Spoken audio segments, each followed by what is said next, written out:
Bosco, grande santo, pai e mestre da juventude. O ano era de 1800. Os tempos eram difíceis. As guerras napoleônicas vitimavam muitas famílias, deixando muitos órfãos e viúvas. Quem não lutava na guerra, lutava para sobreviver em meio a muita miséria. Na Europa, explodia a Revolução Industrial e a construção de fábricas. A procura por trabalhadores era grande, sobretudo por jovens miseráveis, sem casa e sem família. Aos patrões, pouco interessava a saúde ou as condições em que os jovens viviam e trabalhavam. Em meio a todo este caos, Deus suscita um sacerdote que amava a juventude para cuidar destes jovens. Um homem extraordinário, capacitado por dons espirituais, talento artístico e múltiplas habilidades, com as quais atraía a todos ao seu redor. Seu nome era João Bosco. Giovanni Melchior Bosco nasceu em Bete, próximo a Turim, na Itália, no dia 16 de agosto de 1815, filho de Francisco Bosco e Margarida Occhiena. Tinha um irmão José e um enteado Antônio, que o aborrecia muito. Aos 2 anos de idade, ficou órfão de pai. Sua mãe, apesar de ser analfabeta, era de muita fé e cheia de sabedoria. Com carinho e dedicação, lhe deu uma sólida educação humana e cristã. Ela dizia: Deus nos vê. Deus está em toda parte. Deus é o nosso Pai, nosso Redentor e nosso Juiz, que tudo nos pedirá conta, que punirá quem desobedeça suas leis e mandamentos e premiará com generosidade infinita os que o amam e o obedecem. Devemos acostumar-nos a viver sempre na presença de Deus, pois Ele está presente em tudo. Era ela a principal fonte de incentivo de Dom Bosco. Ela o auxiliou em todos os momentos e fez com que não desistisse, mesmo diante de tantas dificuldades. Quando menino, era muito determinado nos estudos, mas sem ter meios para tanto, chegou a mendigar para continuar estudando. João Bosco trabalhou como sapateiro, ferreiro, carpinteiro, alfaiate e, quando conseguia um tempo livre, estudava música, uma de suas grandes aptidões.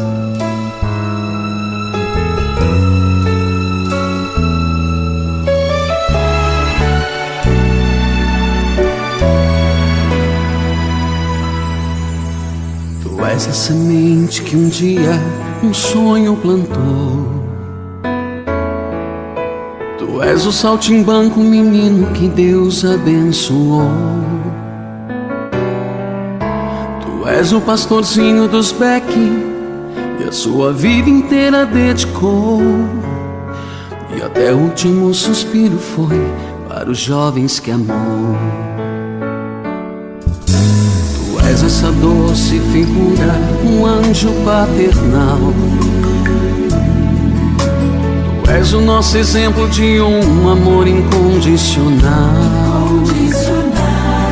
Tu és o filho de mamãe Margarida e essa tudo te ensinou. E pra Nossa Senhora, quando pequeno, ela te consagrou. Não com pancadas, João, mas com amor no coração. Tu és Dom Bosco, pai e mestre de toda a juventude. Tu és Dom Bosco, menino pobre que a Deus amou. Sonho, vocação e missão. A trajetória de Dom Bosco. A vocação de Dom Bosco e a obra salesiana surgiram a partir de um sonho aos 9 anos de idade. Aos 20 anos, em 1835, entrou para o seminário. Tornou-se padre 6 anos depois, em 5 de junho de 1841, e logo começou o seu trabalho com os meninos de rua, evangelizando-os e ensinando a eles uma profissão. O trabalho frutificou e, em 1846, Dom Bosco iniciou uma associação religiosa, conseguiu um terreno no bairro de Valdoco, em Turim, e mudou-se para lá. Começava assim os oratórios de Dom Bosco. Padre Paulo Ricardo conta um pouco desta história, dos sonhos e da missão de Dom Bosco. São João Bosco foi pai e educador da juventude, mas a necessidade que ele tinha e sentia como vocação divina de educar a juventude, desde o seu famoso sonho dos 9 anos de idade, quando ele viu, Jesus e a Virgem Santíssima, que ensinaram para ele como ele deveria convencer os seus amiguinhos, meninos que blasfemavam, que faziam coisas feias, etc. e tal, como é que eles poderiam ser transformados em mansos cordeirinhos. Desde aquele primeiro sonho dos 9 anos de idade, a vida de São João Bosco foi marcada por uma intensa convicção de uma grande batalha. Isso é uma coisa que às vezes é esquecida e às vezes é muito pouco ressaltada. Mas São João Bosco escolheu como padroeira da congregação salesiana Nossa Senhora Auxiliadora, Nossa Senhora Auxílio dos Cristãos, que é um título de Nossa Senhora que auxilia os cristãos na guerra, na batalha. E qual era a batalha que São João Bosco tinha convicção de que ele estava travando? A batalha contra a mentira de Satanás. Ele que começou a ver na cidade de Turim o êxodo rural.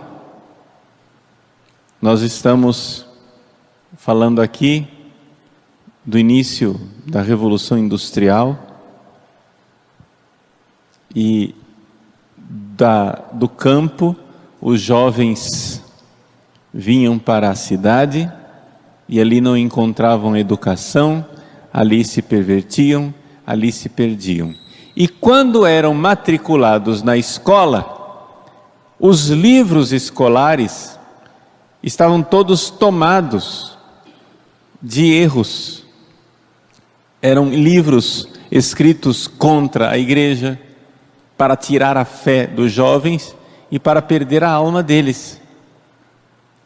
Ou seja, o reino do norte da Itália, não é? Da Casa de Savoia, era um reino maçônico.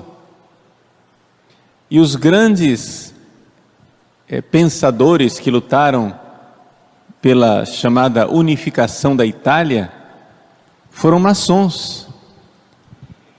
E os seus ensinamentos de indiferentismo religioso, de Deus que está lá no céu, criou o mundo, mas não se importa com as coisas aqui da terra, que essa história de igreja e religiões é uma invenção humana, e que no fundo tudo é muito relativo, e nós temos que lutar para uma espécie de religião unificada, etc. Tudo isso de luta contra a Igreja Católica e de destruição da Igreja Católica estava nos livros escolares, na época de São João Bosco.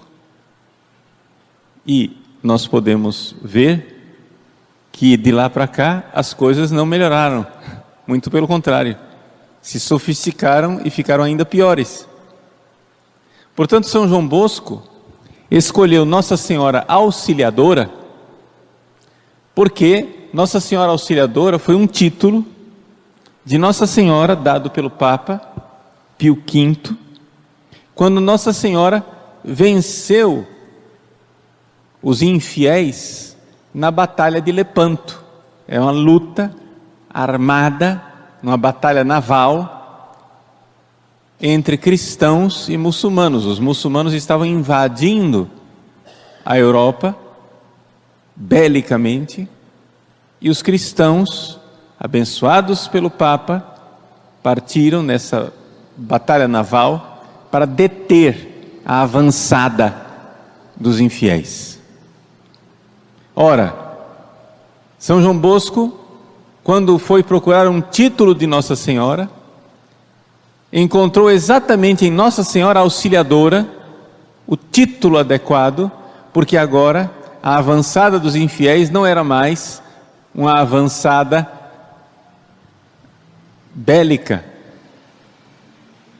com armas físicas, mas era uma avançada espiritual, com armas espirituais. Não eram mais canhões, mas eram livros, maus livros. São João Bosco então se põe agora a reescrever os livros de história, para que os seus meninos tivessem livros que pudessem usar, livres da ideologia. E pôs os seus salesianos a explicar a verdadeira e sã doutrina para os jovens. Essas realidades de São João Bosco não eram realidades simplesmente de uma prudência humana e de uma pessoa que, sei lá, com uma inteligência, né, e com uma esperteza, deu um jeito de ajudar a juventude. Não, todas estas coisas eram motivadas por Deus no coração de São João Bosco, através das suas experiências místicas, que eram os seus sonhos. Os sonhos de São João Bosco não eram nem sonhos inventados pelo seu subconsciente, e nem sonhos, muito menos, inventados por ele como uma espécie de gênero literário, em que ele, acordado, escrevia coisas e depois dizia: fiz um sonho. Não. Os sonhos de São João Bosco eram verdadeiras experiências místicas, desde os 9 anos de idade. E nas experiências místicas deles é muito frequente esta realidade da luta espiritual. A luta espiritual, quando ele vê, por exemplo, no sonho das 2 colunas, em que o navio da igreja está sendo atacado por pequenos barcos que tentam incendiar, que tentam jogar projéteis contra o Papa, e aí o Papa morre e vem um outro Papa no lugar, mas a igreja está ancorada em 2 colunas, uma com a Eucaristia, uma grande hóstia em cima no topo da coluna, e outro a imagem de Nossa Senhora Auxiliadora no topo da outra coluna. Esses 2 correntes que impedem que a nave da igreja sossobre. É luta espiritual, e por isso Nossa Senhora Auxiliadora dos cristãos. São João Bosco, quantas vezes ele sonhou com o inferno, exortando os seus filhos a fugirem do inferno. Quantas vezes São João Bosco, nos seus sonhos, colocava os seus filhos alerta nessa luta espiritual que todos travamos. Então, esta verdade da vida mística de São João Bosco, que era uma vida mística de luta espiritual, e que depois se materializava, digamos assim, numa estratégia educadora para atrair os jovens, porque eles estavam sendo atraídos pelo mundo, para atrair os jovens através do oratório, através de tanto, para que os jovens se empolgassem, se convencessem e se matriculassem em suas escolas para ali receber a boa doutrina. Quando perguntaram a São João Bosco por que ele havia escolhido, né, o título de Nossa Senhora Auxiliadora para padroeira da congregação, ele respondeu sem pestanejar: num tempo como o nosso, onde abunda a heresia e o erro, nós precisamos de uma auxiliadora. A mentira do demônio é aquilo que mais afasta não somente os jovens, mas toda a humanidade de Deus. No seu método pedagógico, São João Bosco, que atraía os jovens para o oratório, que educava os jovens com amor, com carinho, culminava em trazer os jovens para a confissão e para a comunhão. Numa época em que raramente as pessoas comungavam com frequência e muito mais raramente ainda as pessoas comungavam diariamente, São João Bosco exortava os seus salesianos a que confessassem os jovens o mais frequentemente possível, para que o mais frequentemente possível eles pudessem comungar. O método de São João Bosco era o oratório, era a isca para atrair o jovem, e depois confissão, comunhão. Claro, tinha muito mais coisas, mas esse era o núcleo de tudo. Ele mesmo, fazia questão de ouvir os seus jovens em confissão, ele mesmo fazia questão de imprimir em seus corações a vontade de agradar a Deus, seguindo exatamente aquele plano que Nossa Senhora tinha traçado no seu sonho dos 9 anos. Ele perguntou: como é que eu vou transformar esses jovens rebeldes, esses animais ferozes, em mansos cordeirinhos? Fala-lhes da feiura do pecado e da beleza de ser de Deus e de servir a Deus, agradar a Deus, amar a Deus. É uma linguagem própria e adequada exatamente para evangelizar crianças. Ele tinha 9 anos e Nossa Senhora se adapta à necessidade pedagógica de uma criança de 9 anos. Como é que você fala para o seu filho que uma coisa é errada? Você diz: não, assim é feio, mamãe não gosta. Não é assim que você fala? Pois foi isso que São João Bosco usou como método, falar da feiura do pecado e da beleza, como é bonito, como é belo ser de Deus.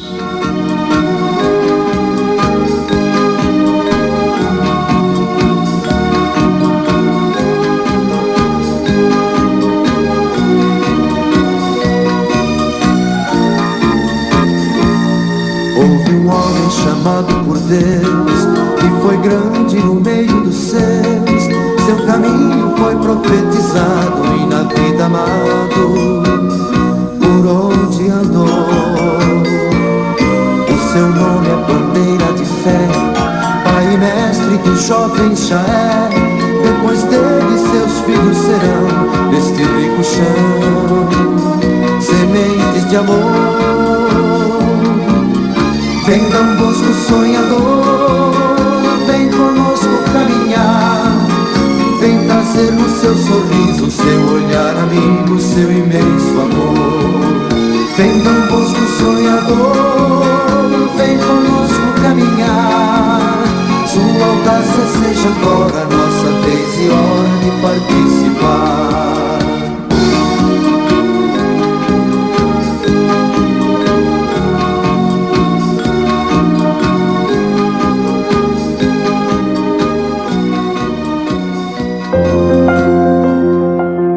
A espiritualidade de Dom Bosco. Dom Bosco era um apaixonado pelo Senhor, um místico. Sua vida e suas obras revelavam a sua intimidade com Deus e com Nossa Senhora no título de Nossa Senhora Auxiliadora.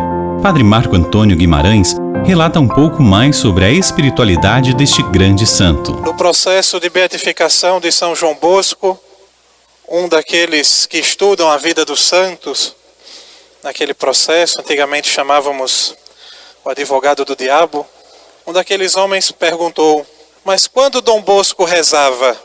E o Santo Padre, o Papa Pio XI, ele respondeu com outra pergunta: mas Dom Bosco, quando ele não rezava? Dom Bosco fez da sua vida uma oração.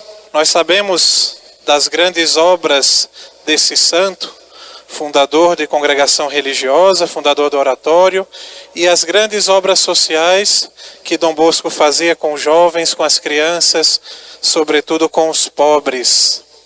Mas isso não quer dizer que o santo era negligente na sua vida de oração, muito pelo contrário.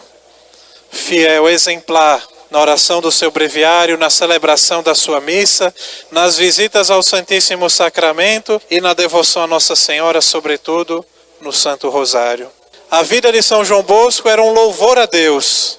Estava esse homem consumido inteiramente diante dos afazeres, diante do cuidado com as suas crianças, diante das suas obras sociais, diante do cuidado com a sua congregação religiosa. Estava esse homem sempre na presença de Deus.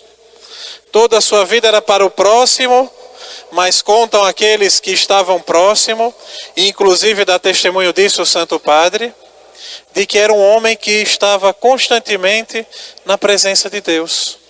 Estava entre os homens, mas o seu coração estava sempre elevado em Deus, nosso Senhor.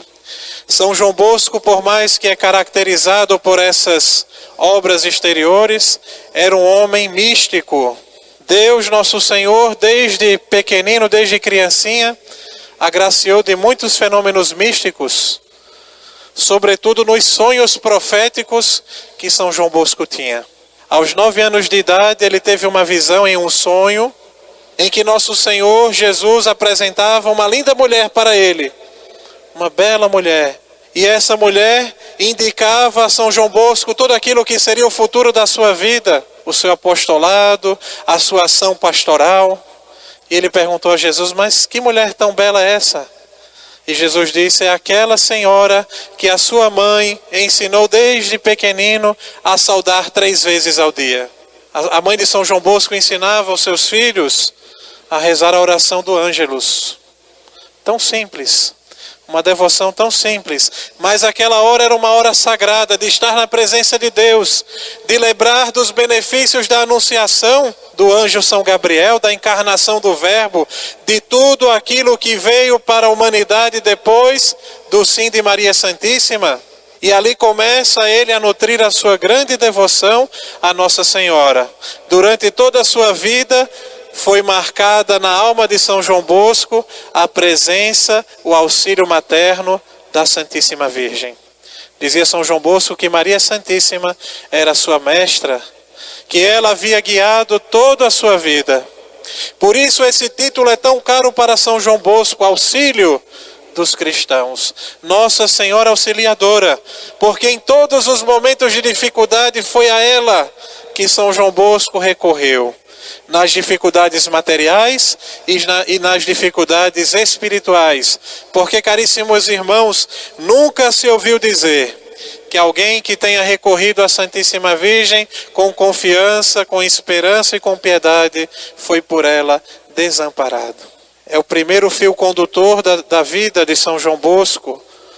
Como mais à frente ele vai ter uma visão também, um sonho da igreja que está em meio a perseguições, e que aparece lá no mar, em uma coluna a imagem de Nossa Senhora e na outra coluna a Santíssima Eucaristia. É a devoção dos santos, é a devoção de todo fiel católico. É o ouro e a prata em meio às devoções, em meio aos mistérios que nós temos na nossa santa religião.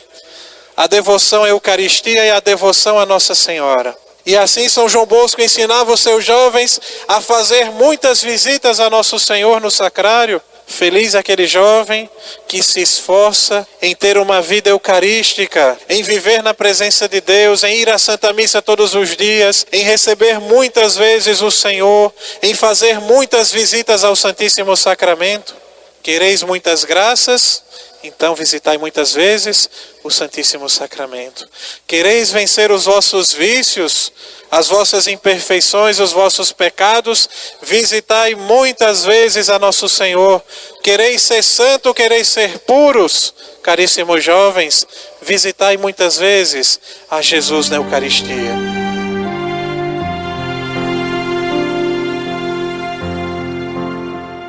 Auxiliadora, Virgem formosa dos pequeninos, Mãe dadivosa, de mil tormentas entre o furor, Teus filhos salva, astro de amor.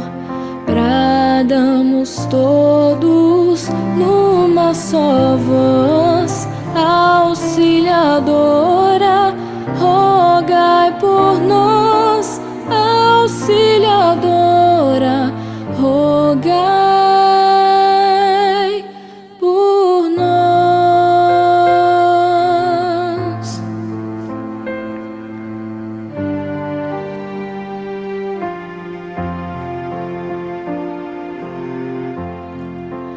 A maior parte das pessoas nunca havia frequentado a escola.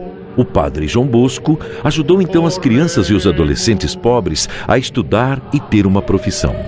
Mostrou-lhes que a escola podia ser diferente. Com muita responsabilidade, reuniu os alunos para ensinar, divertir e entreter. Um jeito diferente de disseminar o saber. Criou núcleos de ensino baseados no afeto, na razão e na espiritualidade.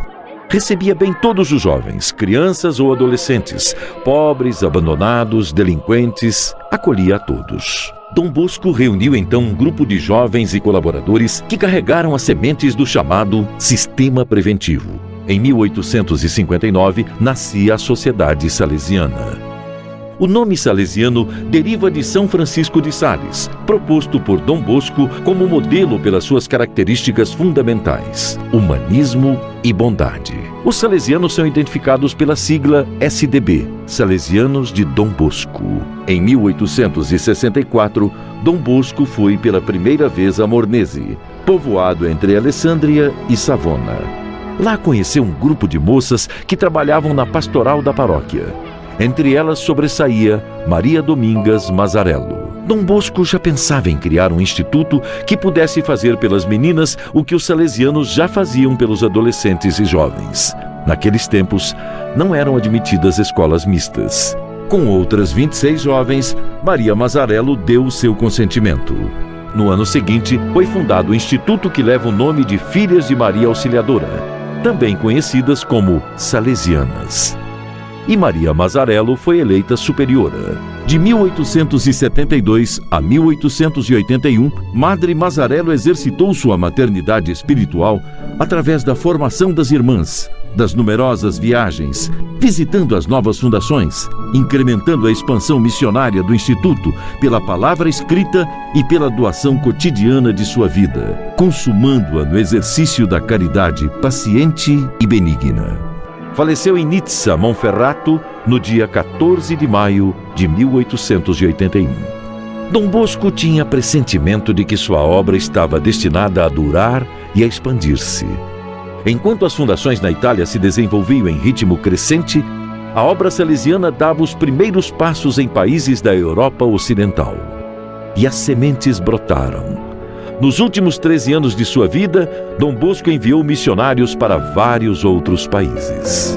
Sua obra e missão cresceram de forma exponencial, chegando a terras brasileiras em 1833. Monsenhor Jonas Abib, um salesiano consagrado a Dom Bosco, desde o seu nascimento, relata histórias e fatos que abrilhantam a vida do santo padroeiro da juventude. Os seus colegas não entendiam o que Dom Bosco estava fazendo, tanto assim que uma vez quiseram levá-lo para o hospício porque julgavam que Dom Bosco estava louco. e trouxeram o carro do hospício para pegar Dom Bosco. Dom Bosco percebeu, daí ele mesmo quis ser gentil, mas muito esperto, ele quis abrir a porta daquele carro e fez questão que aqueles padres, colegas dele, entrassem na frente. E quando eles entraram, ele bateu a porta e deu ordem para o que estava conduzindo os cavalos que fossem embora, e eles é que foram para o manicômio. Claro, depois perceberam que eles não eram loucos, mas Dom Bosco não era louco não, ele era louco por almas, como nós cantamos no começo da missa. Ele era louco pelas almas. Foi por isso que Dom Bosco, na sua juventude, fundou a Companhia da Alegria, onde os colegas dele tinham esse propósito de viver sempre alegres. Acontecesse o que acontecesse, vivessem alegres. Um exemplo maravilhoso. Dom Bosco teve muitos problemas, muitos inimigos políticos, muitos inimigos dos industriais que estavam começando as suas indústrias naquele tempo, muitos inimigos de sociedades secretas que queriam muito mal a Dom Bosco por aquilo que ele fazia. E claro, aquilo era uma tribulação muito grande. Mas Dom Bosco se recompunha. Dom Bosco rezava. Dom Bosco especialmente recorria a Maria Auxiliadora e readquiria a alegria, e sempre estava alegre e não deixava nunca de estar alegre. Mais ainda, ele transmitia alegria para os seus jovens. Dom Bosco, por exemplo, fez santos. Domingos Sávio. Domingos Sávio, quando chegou ao colégio de Dom Bosco, viu escrito no seu escritório: dai-me almas e ficai com o resto. Daí Domingos Sávio disse: eu já entendi. Aqui é um negócio de almas. E Dom Bosco repetiu: sim, aqui é um negócio de almas. E a partir daí, Domingos Sávio empenhou-se totalmente para uma vida de santidade, principalmente depois que Dom Bosco fez uma pregação num domingo à tarde, onde Dom Bosco dizia que Deus quer que nós sejamos santos, e não é difícil ser santo, pelo contrário, é fácil ser santo. Domingos Sávio pegou uma trilha de santidade e foi em frente. Depois da sua morte, ele foi beatificado. Um tempo depois, ele foi canonizado. E naqueles tempos todos, durante um longo tempo, ele foi o santo mais novo da igreja. Domingos Sávio. Dom Bosco teve uma companheira maravilhosa, que foi a mãe dele, Mamãe Margarida. Dom Bosco viu que o trabalho era muito grande. E mais ainda, aqueles jovens precisavam de uma mãe. Então, ele vai na terra dele, lá no campo, e traz a sua mãe. Quando chegaram, Dom Bosco foi mostrando todo aquele pouco que ele tinha. No final, a sua mãe disse: aqui falta tudo. A expressão dela foi essa: falta tudo. Como se dissesse, não tem nada, falta tudo. Mas Dom Bosco mostrou para ela o crucifixo. E ela entendeu. E ela, que era mãe, tornou-se a grande companheira de Dom Bosco para a educação daqueles jovens. E ela também gastou-se para a salvação daqueles jovens e para que aqueles jovens se tornassem bons cristãos e honestos cidadãos. Dom Bosco realizou alguns milagres, ainda em vida. Por exemplo, na Itália se gosta muito de castanha, especialmente quando as castanhas estão prontas. E Dom Bosco ia com eles para buscar castanhas no bosque. Trouxeram as castanhas, cozinharam as castanhas, mas quando começaram a distribuir, as castanhas eram poucas para tantos jovens.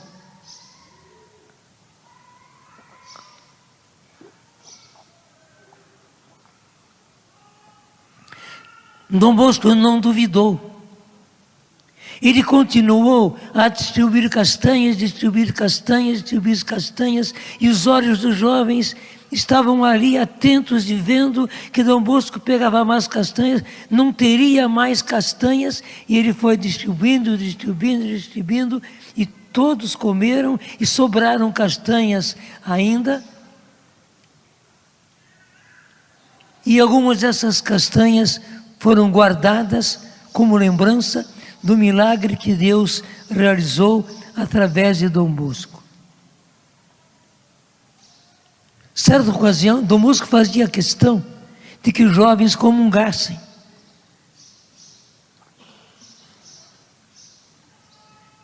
Naquela ocasião, o sacristão esqueceu na sacristia a âmbola com as hóstias para serem consagradas. Quando Dom Bosco foi ao sacrário e pegou a âmbola que ela estava, eram poucas as hóstias. E não tinha jeito. Eram muito jovens para comungar, graças a Deus. Daí Dom Bosco foi dando comunhão. Todos os jovens comungaram e ainda sobraram aquelas hóstias, e o sacristão de olhos esbugalhados, porque ele estava vendo a âmbola cheia, mas não consagrada, e Dom Bosco com a âmbola quase vazia, dando comunhão para aqueles jovens. Ele não queria que eles ficassem sem comunhão, e por isso, claro, ele foi pedindo a Deus, e Deus concedeu esse milagre, e ele fez com que todos pudessem comungar. Era costume de Dom Bosco, no final da missa, dar pães para os jovens, porque eles vinham de casa sem comer nada. Quando Dom Bosco começou a distribuir os pães, ele percebeu que eram poucos pães para tantos jovens. Mais uma vez, ele não duvidou. Ele foi distribuindo pães, e todos os jovens receberam cada um o seu pão, e ainda sobraram pães, e da mesma forma do que aconteceu com as hóstias, sobraram e guardaram alguns daqueles pães. Espantoso é que um jovem morreu, e ele, antes de morrer, clamava por Dom Bosco, dizendo que ele precisava confessar, e queria confessar-se com Dom Bosco, e só podia confessar com Dom Bosco, porque só Dom Bosco iria entendê-lo. Dom Bosco estava viajando, Quando Dom Bosco chegou, ele já estava no caixão. Dom Bosco não duvidou. Ele ajoelhou ali ao lado do caixão. Depois tomou a mão daquele jovem, o levantou, o jovem ressuscitou. Dom Bosco pediu que todos saíssem. Ele confessou aquele jovem. Depois ele disse ao jovem: você prefere ficar aqui ou ir para o céu? E o jovem disse: eu prefiro ir para o céu. Daí Dom Bosco cuidadosamente o recolocou no caixão, e aquele jovem depois foi enterrado, porque ele mesmo escolheu ir para o céu.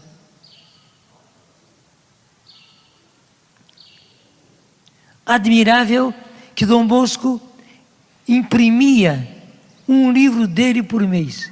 Veja bem, um livro dele por mês. E eram os jovens que preparavam aquele livro.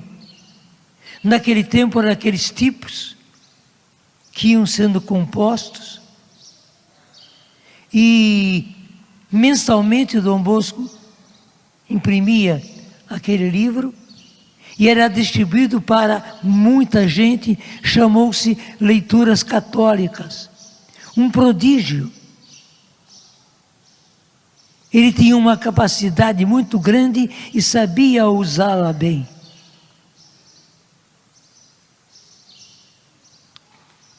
Certa vez, alguns jovens fugiram do colégio e foram nadar no rio. Estavam lá brincando, pulando,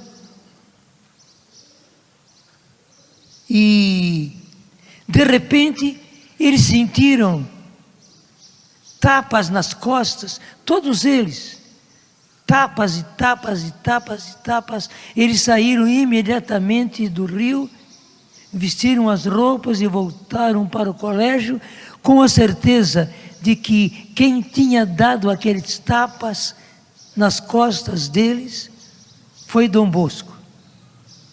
Nós podemos dizer, foi uma bilocação que Deus concedeu a Dom Bosco. Dom Bosco era tão admirável que ele era muito próximo do Papa, o Papa Pio IX. E frequentemente ele estava em Roma para atender às situações do Papa.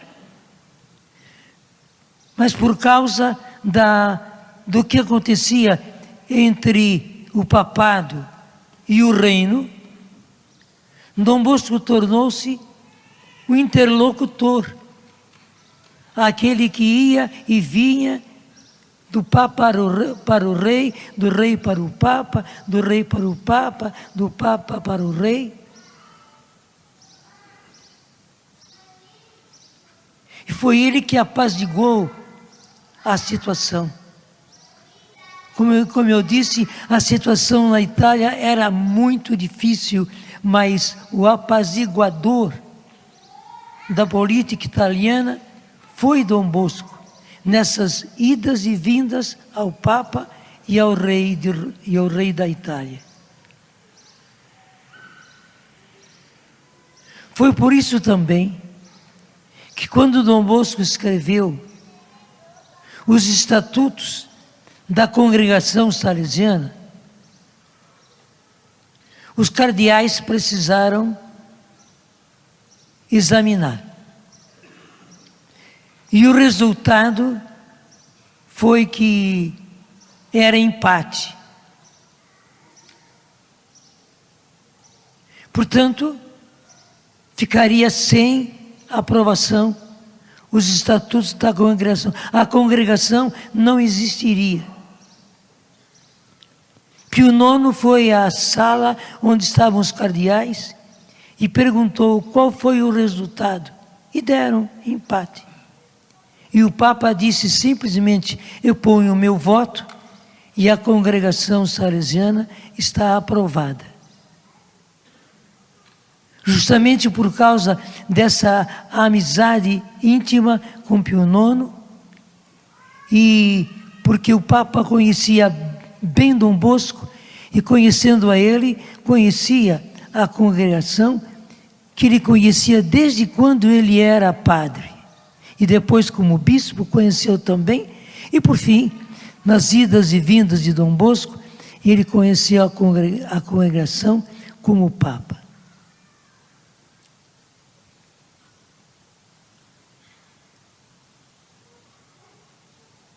Lá naquele começo do que eu falei, muitos daqueles jovens que viviam naquela situação que nós diríamos hoje de drogadição, embora fosse com vinho, licores, brigas, assassinatos, estavam presos.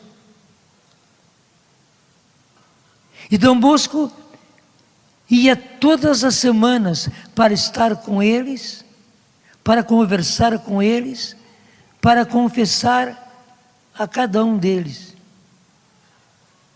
Era um trabalho imenso, mas que Dom Bosco fazia de todo o coração. Nem todos aceitavam, mas pouco a pouco iam entendendo o que é que Dom Bosco queria com eles. Então iam cedendo, com muita dificuldade, tendo que recorrer a muitas autoridades. Dom Bosco conseguiu a licença de sair com aqueles jovens um dia inteiro para passear. Imagine, jovens presos, delinquentes, sair da prisão e passear durante um dia inteiro. Dom Bosco foi. Ele tinha certeza em Deus que iria dar certo. E deu. Tanto assim que no final do dia, todos eles voltaram. Ninguém ficou para trás. Pelo contrário, um por um, foram voltando. E Dom Bosco provou para a sociedade e para os políticos da época que era possível educar aqueles jovens, mesmo os delinquentes. Eu vejo que tudo isso é uma grande lição para a nossa sociedade de hoje. A nossa sociedade descarta jovens desse tipo.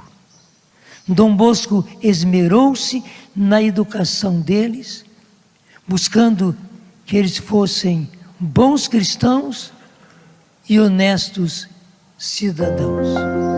Outros fatos curiosos e impressionantes, e por vezes muito belos, relatados por professor Felipe Aquino, nos encantam. Dom Bosco uma vez ficou muito doente, mas muito doente. Disseram, Dom Bosco está à morte.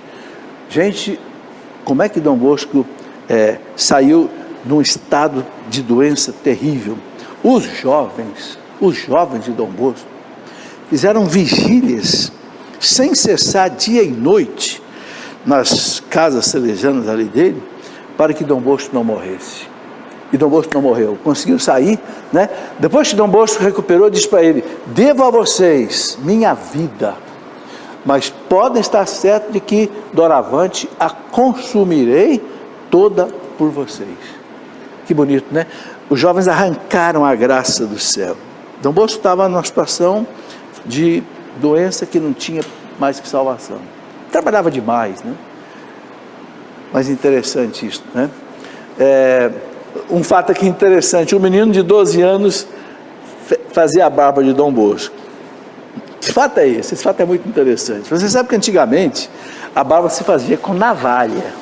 Navalha muito bem. Tem gente que nem sabe o que é navalha. Navalha é uma espécie de um canivete extremamente amolado, que você faz a barba, passa sabão, faz a barba.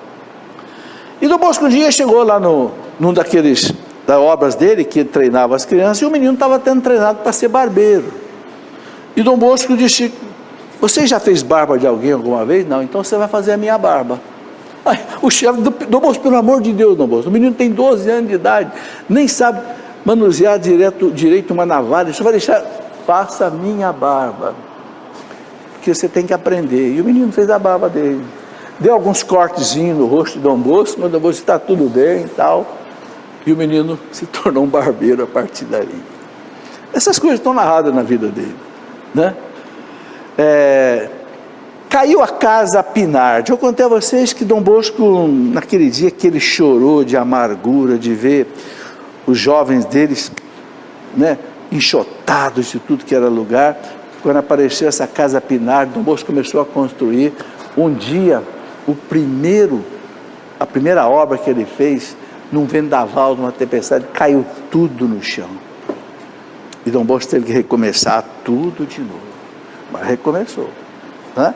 São as provações que Deus deixa passar àqueles que querem lhe servir.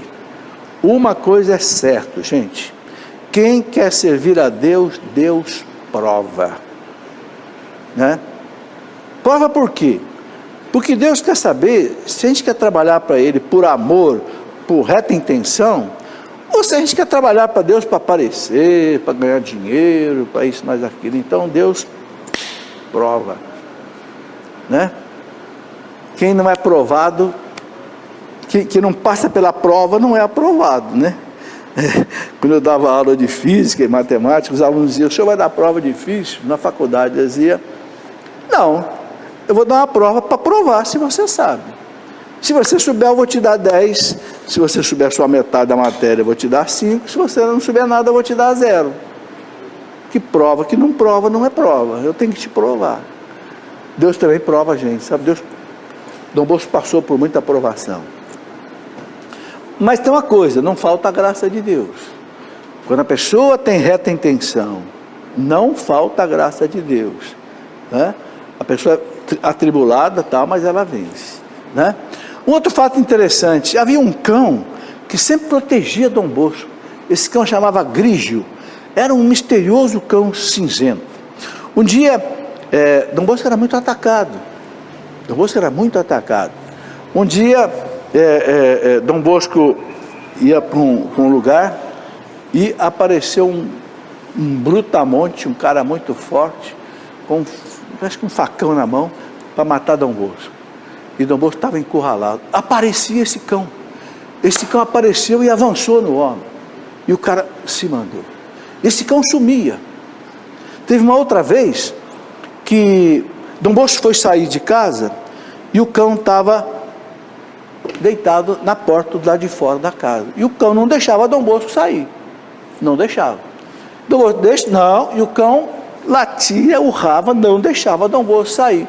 Dom Bosco, que era um homem que tinha uma visão das coisas de Deus, eu acho que se eu sair daqui eu vou correr risco. Dom Bosco não saiu.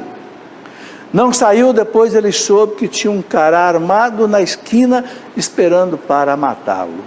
Interessante esse cão, Grígio, um cão misterioso que protegia Dom Bosco. Com uma formação intensa e sempre levada ao amor ao próximo, como afirma em uma de suas frases, estamos no mundo para o outro.